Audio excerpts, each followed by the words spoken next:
नमस्कार। आयुर्वेदी के नए वीडियो लेक्चर में आपका स्वागत है। हम लोगों ने रस धातु कवर कर लिया है।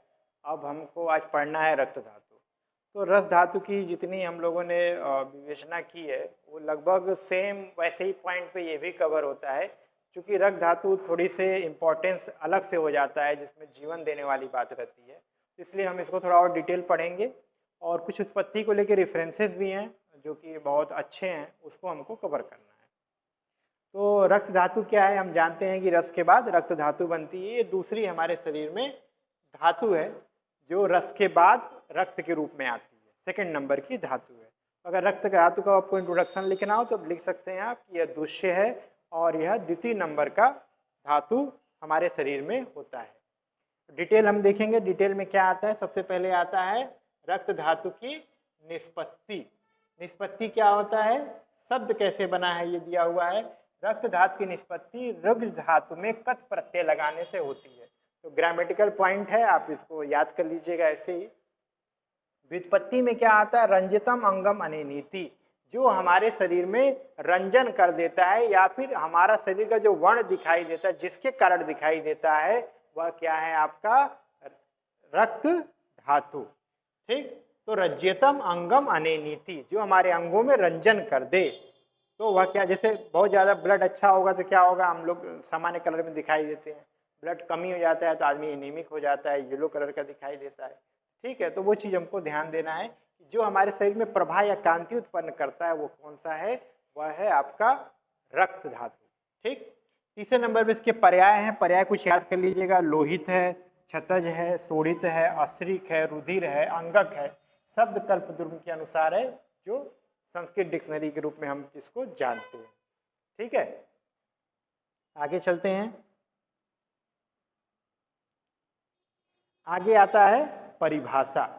परिभाषा में क्या आचार्य बताते हैं, देखिए, रंजिताम तेजासाम त्व आपह शरीरस्थेन देहिनाम अव्यापन्नः प्रसन्न एव रक्तम इति अभिधीयते।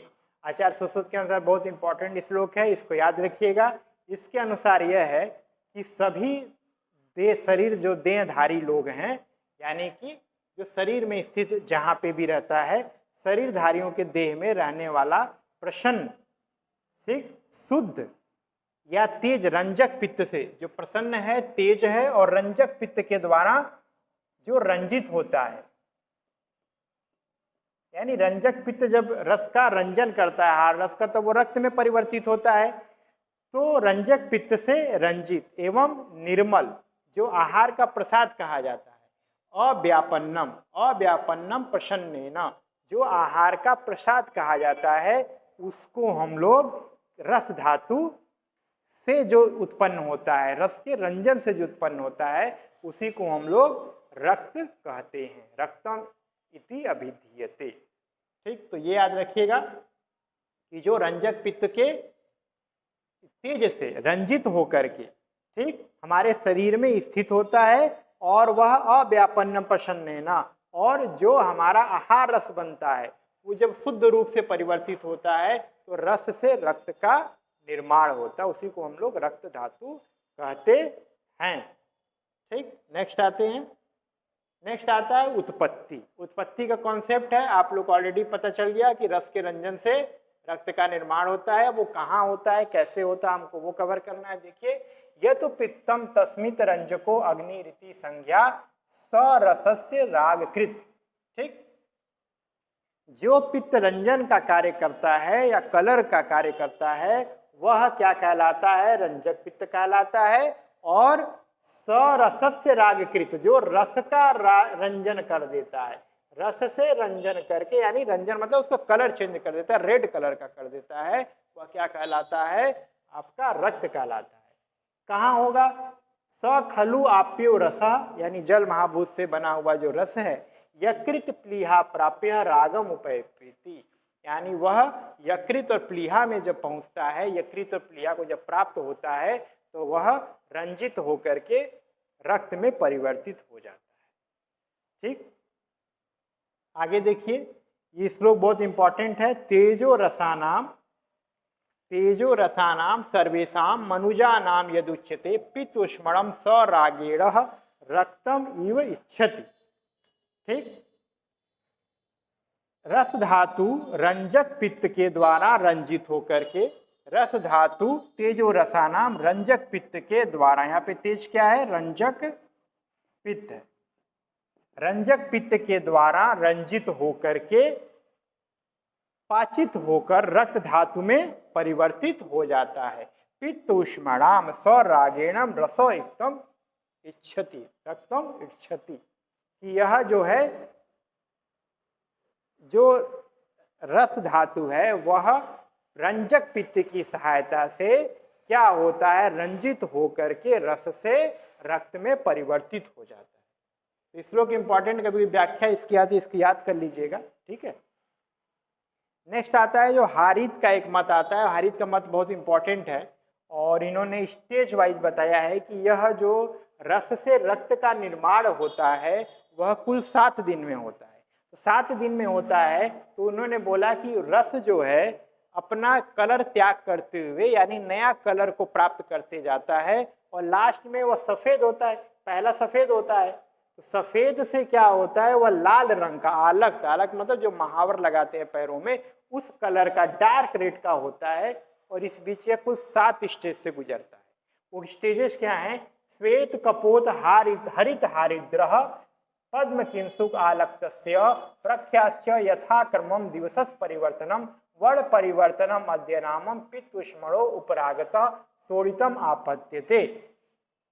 ठीक है, तो यह कुल 7 दिन में परिवर्तन होता है। और पहले दिन कैसा होता है, वह श्वेत होता है यानी व्हाइट, दूसरे दिन कपोत यानी कबूतर के कलर का यानी हल्का ग्रेइश होता है, तीसरे दिन हरित होता है ग्रीन कलर का, चौथे दिन हारिद्र येलो कलर का, 5वें दिन पद्म यानी कि कमल के समान होता है साइड रेड, छठे दिन किंसुक यानी ब्राइट रेड हो जाता है, किंसुक का फूल होता है ये भी, आलक्त मतलब क्या होता है, डार्क रेड या महावर जैसा हो जाता है। तो ये थोड़ा स्पेसिफिक है क्योंकि हम लोग जानते हैं कि इरिथ्रोपोइसिस का जो स्टेजेज है वो भी 6 या 7 स्टेज में होके जाता है। तो कहीं ना कहीं वहाँ भी क्या होता है, हीमोग्लोबिन पहले नहीं रहता है, फिर हीमोग्लोबिन बीच में इंटरमीडिएट स्टेज में आ जाता है, और जब मैच्योर इरिथ्रोसाइट या रेटिकुलोसाइट जब बनता है तो वहाँ पे इरिथ्रोसाइट में क्या होता है, वो डार्क रेड का कलर का होता है। तो रेड कलर क्या होता है, उसमें पहले नहीं है, बाद में उत्पन्न हुआ है। यही कॉन्सेप्ट सुश्रुत आचार्य हारित का भी है कि पहले ही रेड कलर का नहीं होता है, पहले व्हाइट होता है और बाद में वो क्या होता है, रेड कलर का बन जाता है। ये रेड कलर का ये बनना जो है आचार्य हारित ने बताया है, इसको आप याद रखिएगा। अब हम लोग आगे चलते हैं। आगे आता है स्रोतो मूल, यही रक्तवाही स्रोतों का मूल क्या होगा। ठीक, तो लगभग एक ही जैसा हम लोग को पढ़ते जाना है, हम लोग को ऑलरेडी पता है। शोणित वाहनाम स्रोतसाम यकृत मूलम प्लीहा।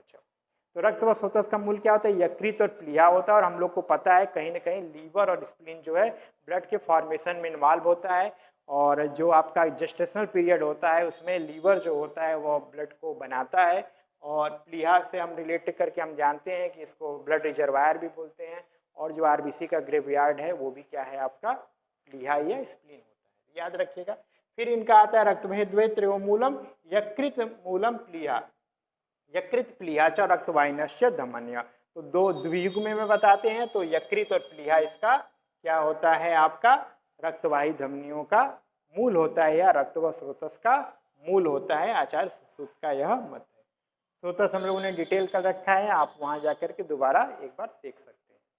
फिर आता है रक्त की पंचभौतिकता, ये बहुत इंपॉर्टेंट है और एग्जाम में भी आता है और आपको याद भी होना चाहिए। तो ये श्लोक याद करना है। सबसे पहले क्या आता है, विसृता द्रवता रागः स्पंदनम लघुता तथा भूम्यादिनाम गुणा हेते दृश्यन्ते चत्र शोणिते, यानी ये 5 महाभूतों में बना हुआ है, जाहिर सी बात है।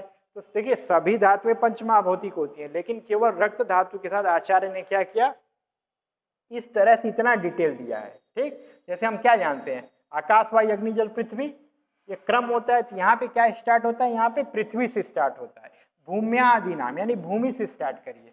तो आप ऐसे देखिए, आकाश वायु अग्नि जल पृथ्वी। ठीक, तो पृथ्वी में क्या है, विसृता है, विसृता मतलब गंध। ठीक, द्रवता किसके कारण है, जल महाभूत के कारण है। अग्नि जो उसका कलर है वो राग अग्नि महाभूत के कारण है। जो उसमें गति होती है वो स्पंदन होता है, स्पंदन जो है वह वायु महाभूत के कारण है, ठीक।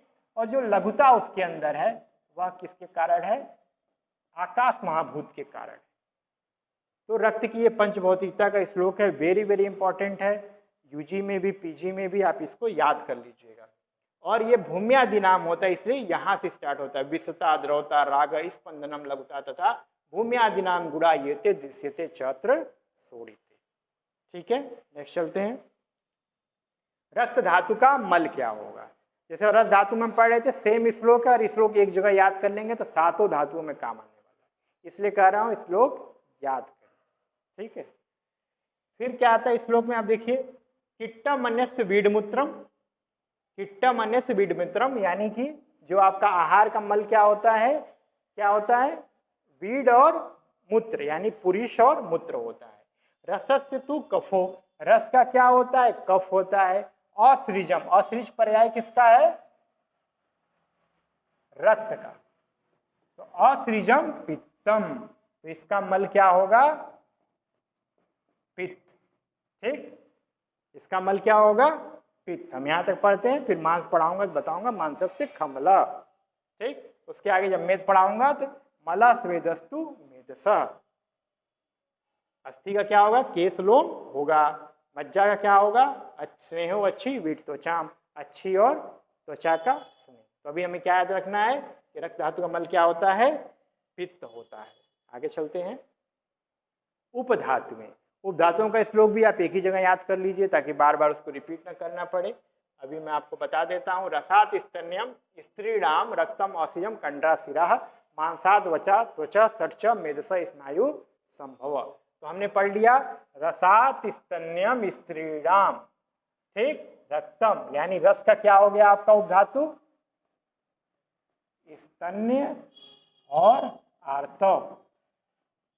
गुड। अब हमें पढ़ना है रक्त का। तो असृज पर्याय किसका है? रक्त का। क्या हो गया इसमें? कंडरा और शिरा। याद हो जाएगा? ठीक। तो अभी हम यहाँ तक पढ़ रहे हैं, फिर जब मैं ये पढ़ाऊंगा मांस तो उसमें बताऊंगा त्वचा और 6 त्वचाएं, त्वचा और वसा होती है, 6 त्वचाएं और अब वसा। ठीक। सारंगधर का क्या है? स्तन्य रजसम नारायणी नाम काले भवती गच्छति। स्तन्य किसका है? रस का। आर्तव किसका है? रक्त का। रस और रक्त, ये याद कर लीजिए। ठीक। अब आगे चलते हैं। रक्त धातु का गुण। रक्त धातु का गुण, देखिए कहीं कहीं दोष, इसको दोष में भी गणना की गई चतुर्थ दोष के रूप में, फिर वहीं पे खंडन भी कर दिया गया है। तो रक्त प्रदूषण व्याधियां भी हम लोगों ने पढ़ा है, और रक्त दुष्य ये भी हम जानते हैं। सुश्रुत ने एक जगह इसको दोष में गणना की है। तो वहीं पे कुछ रेफरेंसेस ऐसे आते हैं जो गुणों के बारे में, जैसे दोष वात पित्त कफ के गुण होते हैं, वैसे रक्त के भी कुछ गुण बताए गए हैं। वो क्या है देखिए, मधुरम किंचित शीतोष्णम असंहतम, यानी मधुर होता है, लवण होता है, मधुर लवण किंचित। ठीक, किंचित मधुर लवण होता है, थोड़ा शीत उष्ण होता है, थोड़ा गर्म थोड़ा ठंडा है, न अधिक गर्म न अधिक ठंडा। असंगत यानी कोई इसका शेप नहीं होता, ये लिक्विड फाइड में रहता है, इसका गुण है। इसी तरह से यहाँ पे देखिए अनुष्ण शीतम, यानी न अधिक उष्ण न अधिक शीत, अनुष्ण शीतम। मधुर, मधुर होगा, स्निग्ध होगा। रक्त च वर्णतः। शोणित, शोणित कैसा होगा? गुरु होगा, विश्र होगा, इसमें गंध होता है, गुरु होता है, विदाही होता है, और पित्तवत इसके लक्षण मिलते हैं। इसके गुण कैसे होते हैं? पित्त के समान होते हैं। अब आगे चलें। शुद्ध रक्त का लक्षण, वेरी वेरी इंपॉर्टेंट, आपको याद करना है, श्लोक याद करना पड़ेगा, याद किए बिना काम नहीं चलेगा। श्लोक क्या है? तपनेन्द्रिय गोपाभम पद्ममालकत पद्मालक्तम सन्निभम गुंजा फल सवर्णम च विशुद्ध विधि शोड़ितम। तो क्या याद कर लिए? त प अग तपंगु, तपंगु। ठीक, याद कर लेंगे। तो तपनेन्द्रिय गोपाभम पद्मालक सन्निभम इंद्र गोपक संकासम।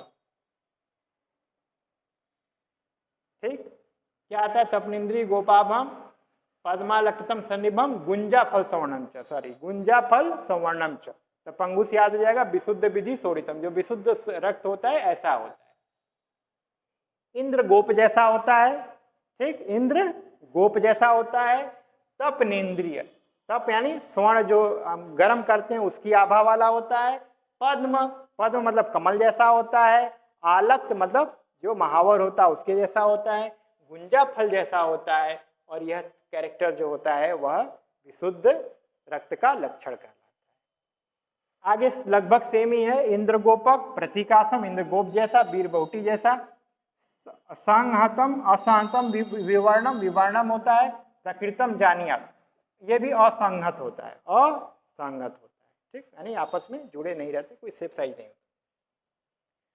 फिर आगे देखिए, मधुरम लवणम किंचित शीत उष्णम असंहतम पद्मनेबम इंद्रगोपम हेम, हेम विष, हेम अवि सस लोहित लोहितम।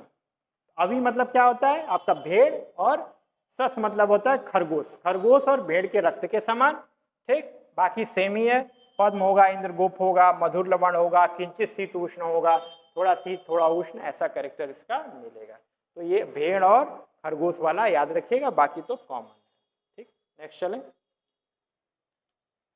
रक्त का कर्म, रक्त का कर्म बहुत इंपॉर्टेंट है। ये देखिए, रक्त वर्ण प्रसादजम क्या आता है, सॉरी, रक्त वर्ण प्रसादजम मांस पुष्टि जीवती च। रक्त क्या करता है, हमको वर्ण प्रदान करता है। रक्तम अंगित, ये भी हमने पढ़ा। प्रसादजम मतलब वर्ण का प्रसादन करने वाला है। मांस पुष्टि यानी अगली धातु की पुष्टि करने वाला है। और जीवयति च यानी जीवन देने वाला है। ठीक, अष्टांग हृदय का श्लोक कई बार चर्चा हो गई, याद हो गया होगा अब आपको। प्रीणन जीवनम लेप स्नेहो धारण पूर्णे गर्भोत्पादश्च धातुनाम श्रेष्ठ कर्म क्रमात् स्मृतम। तो क्या होगा, रस क्या करता है, प्रीड़न करता है। मैं रिवाइज करा दे रहा। रक्त क्या करता है, जीवन देता है। ठीक, मांस पढ़ाएंगे तो लेप बता देंगे। ठीक, तो याद करिएगा, रक्त क्या है, जीवन देने वाला है। फिर आता है चरक सूत्र का एक श्लोक आता है, तद शुद्धम ही रुधिरम बल वर्ण सुखायुष यू नक्ति प्राणिनाम प्राण सोडितम अनुवर्तते। यानी विशुद्ध रक्त जो होता है वह, अगर हम युक्ति पूर्वक आहार विहार लेते हैं तो उससे जो विशुद्ध रक्त बनता है वो क्या करता है, बल देता है, वर्ण देता है, सुख पूर्वक आयुष्य देता है। सुख देता है और आयुष्य को देने वाला होता है। यू नक्ति प्राणी नाम, ऐसे रक्त से जो युक्त होता है वह सुख पूर्वक उसकी आयु होती है। प्राणिनम प्राण सोडितम ही अनुवर्तते, व्यक्ति का प्राण जो होता है, जीवन जो होता है, सोडित का अनुवर्तन करता है। यानी रक्त जैसा होगा वैसा उसका स्वास्थ्य होगा। ठीक, उसका प्राण जो है रक्त का अनुवर्तन करता है, यानी रक्त के पीछे पीछे चलता है। रक्त जितना शुद्ध होगा, जितना अच्छा होगा, ब्लड कंपोजिशन जितना स्टेबल होगा, आपका आरबीसी, डब्ल्यूबीसी, प्लेटलेट, उतना आपके अंदर शुद्धता रहेगी, या उतना आप सुखपूर्वक रह सकते हैं। वह रक्त का कर्म है। वेरी इंपॉर्टेंट और भी एक श्लोक है, देहस्य रुधिरम मूलम रुधिरेव धारिते। उसी को यह और ज्यादा एक्सप्लेन करता है कि हमारे शरीर का मूल जो है वो क्या है, ब्लड है, रुधिर है। रुधिर भी पर्याय है रक्त का। रुधिरेव धारिते, रुधिर ही हमारे शरीर को धारण करता है। तस्मान यत्नेन संरक्षम, इसलिए यत्न पूर्वक रक्त की रक्षा करनी चाहिए। कहीं ब्लीडिंग हो रही है, कहीं भी हम लोग देखते हैं ऑपरेशन करते हैं या फिर कोई कहीं चोट चपेट लगती है, सबसे पहले हम ब्लीडिंग को स्टॉप करने का प्रयास करते हैं, सबसे पहले ब्लीडर पकड़ा जाए। तस्मान यत्नेन संरक्षम रक्तम जीविती स्थिति, रक्त में ही जीवन का स्थापना होती है, या रक्त में ही जीवन विद्यमान रहता है। इस वजह से जो है हमको रक्त की रक्षा करनी चाहिए। ठीक है, समझ में आ गया? आगे चलो। विशुद्ध रक्त युक्त पुरुष के लक्षण, ये चरक ने दे रखा है और बहुत अच्छा है, याद कर लीजिएगा अगर याद हो जाएगा तो। क्या है, प्रसन्न वर्ण इंद्रियम, प्रसन्न वर्ण इंद्रियम इंद्रियार्थम नियच्छातम अव्याहतम पक्त वेगम सुखान्वितम पुष्टि बलोपपन्नम विशुद्ध रक्तम पुरुष वंदती। यानी जिसका रक्त शुद्ध होता है वो कैसा होगा, प्रसन्न होगा, वर्ण इंद्रियां उसकी प्रसन्न होंगी, इंद्रियार्थ यानी कि शब्द स्पर्श रूप रस गंध भी अच्छे से प्रकार से ग्रहण करेगा, अव्याहत पक्त वेगम, अव्याहत पक्तम, यानी कि जो उसकी अग्नि होगी वो क्या होगी, अव्याहत होगी, यानी उसमें कोई दिक्कत नहीं होगी, सम अग्नि उसकी रहेगी। और वेगम सुखान्वितम, जो वेग है मूत्र पुरुष के वेग हैं वो भी सुखपूर्वक बाहर निकलेंगे। पुष्टि बलोपपन्नम, पुष्टि होगा, देने वाला होगा, बल अच्छा होगा उसका। विशुद्ध रक्तम पुरुषम वदंती, ऐसे व्यक्ति का जो है रक्त जो है शुद्ध कहलाता है और वह विशुद्ध रक्त वाले पुरुष का यह एक लक्षण है। ठीक, इस श्लोक इंपॉर्टेंट याद करने का प्रयास करिएगा। फिर आता है रक्त का प्रमाण, जाहिर सी बात है स्वांजलि प्रमाण, 9 अंजलि आपका रस का था, अष्टांजलि जो होता है इसका रक्त का प्रमाण होता है। तो याद कर लीजिएगा स्वांजलि प्रमाण है। और सुश्रुत का ओपिनियन हम लोगों ने डिस्कस कर लिया है कि दो धातु मलों का प्रमाण नहीं बताया जा सकता, हम उसको अनुमान के द्वारा जानते हैं और इंद्रियों की प्रसन्नता या अप्रसन्नता से हमें उसके प्रमाण को जानना चाहिए। चरक ने अंजलि प्रमाण बता रखा है, स्वांजलि प्रमाण है, 8 अंजलि प्रमाण बताया है। अब आता है रक्तसार पुरुष का लक्षण। रक्तसार पुरुष के लक्षण में देखिए, कर्ण अच्छी, मुख जीवा, नासा ओष्ठ, पाड़िपाद तल, नख ललाट मेहनम, स्निग्ध रक्त वर्ण, श्रीमद भजष्णु रक्तसाराणाम। ये हो गया शारीरिक लक्षण, शारीरिक लक्षण हो गया। अब देखिए उसका मानसिक स्वास्थ्य कैसा है। सा सार्था सुखम उद्धता, मेधा मनस्वितम, स्वकुमार्यम न अति बलम, क्लेश असहिष्णुत्वम, उष्ण असहिष्णुतम च अष्टे। यानी कर्ण, कान, अच्छी आंखें, जीवा, नासा, ओठ, हाथ, पाड़ीपाद मतलब हाथ और पैर, नख नाखून, ललाट माने मस्तक, मेहन मतलब पेनिस, स्निग्ध रक्त वर्ण का होगा। कैसा होगा, स्निग्ध रक्त का वर्ण का होगा। श्रीमद भजस्व यानी देखने में अच्छा दिखेगा, स्वस्थ दिखाई देगा, ऐसा व्यक्ति क्या है, रक्तसाराणाम, रक्तसार कहलाता है। मानसिक स्वास्थ्य कैसा होगा, ससार्था सुखम उद्वता, सुख पूर्वक रहने वाला होगा, मेधावी होगा, उसका मन क्या होगा, मेधावी होगा। सुकुमारता, उसके शरीर के अंदर क्या होगी, सुकुमारता होगी। न अति बलम, बहुत अधिक बल उसको नहीं होगा। क्लेश असहिष्णुतम यानी झगड़ा लड़ाई बहुत जल्दी वो हाइपर हो जाएगा, वो बर्दाश्त नहीं कर पाएगा। उष्ण असहिष्णुतम, क्योंकि रक्त बढ़ेगा, उसका मल पित्त के रूप में बढ़ेगा, इससे क्या होगा, पित्त के लक्षण आएंगे और उष्णता उसको बर्दाश्त नहीं होगी। उष्ण असहिष्णुतम च अष्टे। फिर आगे क्या आता है, सुश्रुत के अनुसार स्निग्ध ताम्र नख नयन तालु जीवाओष्ठ पाड़ीपाद तलम रक्तेन, यानी स्निग्धता होगी, ताम्र वर्ण का और लाल रंग का, यानी थोड़ा सा लालिमा लिए क्या होगा, नख होगा, आंखें होंगी, तालु होगा, जीवा होगा, ओठ होगा और पाड़ीपाद तल मतलब हाथ और पैर के जो आपके सोल हैं और पाम है वो क्या है, लाल रंग के होंगे, रक्तेन होंगे। ठीक है, ये क्लियर हुआ। आगे आते हैं रक्त वृद्धि और क्षय का लक्षण। रक्त वृद्धि में क्या होगा, याद रखिएगा इसमें सिरा पूर्णत्वम दिया हुआ है, बाद में लास्ट में मैं इसका सभी धातुओं की क्षय वृद्धि को कंपेरेटिव पढ़ा दूंगा ताकि आपको याद हो जाए। अभी यहाँ याद रखिएगा, रक्तम रक्तांक्षिता सिरा पूर्णत्वम च, रक्त वृद्धि होगी तो सिरा में पूर्णता आएगी, सिरा भरा भरा, ब्लड भरा भरा रहेगा। ठीक, याद रखिएगा। फिर आता है वृद्धे रक्तांग नेत्रत्वम सिराराम पूर्णतम, यहाँ भी आया रक्तम विसर्प प्लीहा विद्रजीनम, यानी रक्त वृद्धि से विसर्प और प्लीहा आदि होंगे, यानी रक्तज विकार आपको देखने को मिलेगा। सिरा पूर्णतम याद रखिएगा, अष्टांग हृदय और सुश्रुत दोनों ने बता रखा। रक्त क्षय में क्या आएगा, परुस्ता स्फुटना मलाना त्वग रुच्छा च रक्त संचय, यानी परुस्ता रुच्छता आएगी, स्फुटित हो जाएगा त्वचा, मलानता आएगी, त्वग रुच्छा रक्त संचय, रक्त क्षय से। दूसरा देखिए क्या है सुश्रुत का, तोड़ी क्षय त्वक पारुष्यम अम्ल शीत प्रार्थना सिरा शैथिल्यम, यहाँ पे क्या है, वहां पे सिरा पूर्णत्वम था, यहाँ पे क्या है, रक्त क्षय में सिरा शैथिल्यम है, याद रखिएगा। ठीक, फिर आता है रक्ते अम्लम शिशिर प्रीति, यानी ठंड अच्छा लगेगा, सिरा शैथिल्यम रुच्छता, यहाँ भी सिरा शैथिल्यता है। अम्ल शीत प्रार्थना क्यों होती है, हम लोग को पता है जब भी रक्त का या आयरन हम चीजें लेते हैं तो आयरन का एब्जॉर्ब होने के लिए हमको कहीं ना कहीं आपको खट्टी चीजें या एसिडिक चीजें लेनी पड़ती हैं, तभी वो फेरिक से फेरस में कन्वर्ट होता है। ठीक, तो वो कन्वर्जन के लिए या एब्जॉर्ब होने के लिए आयरन को हमें अम्लीय चीज़ें चाहिए होती हैं, खट्टी चीज़ें चाहिए होती हैं। इसलिए हमारे अंदर जो जिसकी कमी है उसकी हमें प्रार्थना होती है, यानी कि जिसका संचय नहीं है, जिसका क्षय हो रहा है, उसकी वृद्धि के लिए अपने आप शरीर जो है डिमांड करता है, क्या होता है, अम्लीय चीज़ें पसंद आती है ताकि आयरन का एब्जॉर्प्शन और जल्दी से हमारे शरीर में हो। आगे चलते हैं।